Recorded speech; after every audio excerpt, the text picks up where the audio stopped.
ಕವಿ ಹಾಗೂ ಕರ್ನಾಟಕ ರಾಜ್ಯ ಸಫಾಯಿ ಕರ್ಮಚಾರಿ ಆಯೋಗದ ಸದಸ್ಯ. ಆತ್ಮೀಯರೇ, ಇವಾಗೇನು ನಮ್ಮ ಚಾಮರಾಜನಗರ ಜಿಲ್ಲೆಯ ಪ್ರತಿಭೆ ಹಾಲಿ ಪೊಲೀಸ್ ಆಗಿ ಕರ್ತವ್ಯ ನಿರ್ವಹಿಸುತ್ತಿರುವ ಪವನ್ ಜಯರಾಮ್ ತಮ್ಮೆಲ್ಲರಿಗೂ ಗೊತ್ತು. ಒಳ್ಳೆಯ ವ್ಯಕ್ತಿತ್ವವುಳ್ಳ ಸಹೋದರ. ಈತ ಮೈಸೂರಿನಲ್ಲಿ ಸಾಕ್ಯಮುನಿ ಸ್ಪರ್ಧಾತ್ಮಕ ಪರೀಕ್ಷಾ ತರಬೇತಿ ಕೇಂದ್ರವನ್ನು ಮಾಡಿ ಇವಾಗ ಎಷ್ಟೋ ಜನ ಈಗ ಅವರ ಪರೀಕ್ಷಾ ತರಬೇತಿ ಕೇಂದ್ರದಲ್ಲಿ ಅಭ್ಯರ್ಥಿಗಳಾಗಿ ತರಬೇತಿ ತಗೋತಾ ಇದ್ದಾರೆ. ಇವತ್ತೇನು ಗ್ರಾಮೀಣ ಮತ್ತು ಶೋಷಿತ ಸಮುದಾಯಗಳು ಬಡವರು ಏನಿದ್ದಾರೆ ಅವರುಗಳಿಗೆ ಸ್ಪರ್ಧಾತ್ಮಕ ಪರೀಕ್ಷೆ ಅನ್ನೋದು ತುಂಬ ಮುಖ್ಯವಾದದ್ದು.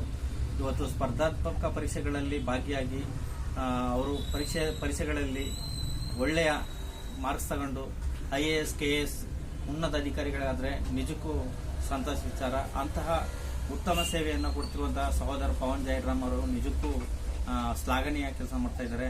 ಅವರಿಗೆ ಎಂದೂ ಕೂಡ ಬುದ್ಧ ಬಸವ ಅಂಬೇಡ್ಕರ್ ಆಶೀರ್ವಾದ ಅವ್ರ ಮೇಲಿರಲಿ.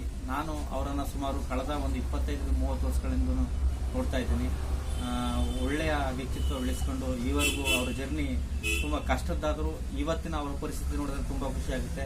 ಅವ್ರಿಗೆ ಒಳಿತಾಗಲಿ ಅಂತ ಆಸ್ತಾ ಎಲ್ಲರೂ ಕೂಡ ಸಾಕ್ಯಮುನಿ ಸ್ಪರ್ಧಾತ್ಮಕ ಪರೀಕ್ಷಾ ತರಬೇತಿ ಕೇಂದ್ರಕ್ಕೆ ಅಡ್ಮಿಷನ್ ಆಗಿ ಒಳ್ಳೊಳ್ಳೆ IAS KS ಅಧಿಕಾರಿಗಳಿಗೆ ಹೊರಹೊಮ್ಮಿ ಈ ಸ್ವಾಸ್ಥ್ಯ ಸಮಾಜವನ್ನು ಕಾಪಾಡಬೇಕು ಅಂತ ಈ ಮೂಲಕ ತಮ್ಮೆಲ್ಲರೂ ವಿನಂತಿಸಿಕೊಳ್ತೀನಿ. ಧನ್ಯವಾದಗಳು ಎಲ್ಲರಿಗೂ.